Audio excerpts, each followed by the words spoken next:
আগামীর রাষ্ট্রনায়ক, আমাদের আশা আকাঙ্ক্ষার প্রতীক জনাব তারেক রহমান সাহেব ঘোষিত রাষ্ট্র সংস্কারের ৩১ দফা লিফলেট বিতরণ এবং গানের শীষের পক্ষে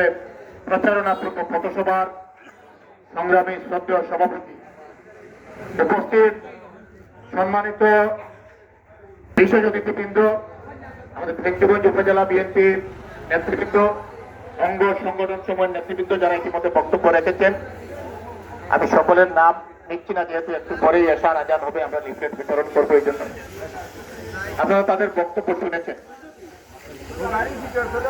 আমি আপনাদের এই এলাকায় আমার বাড়ি,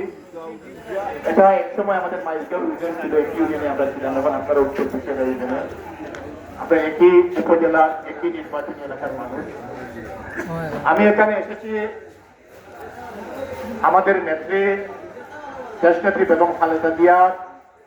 সালাম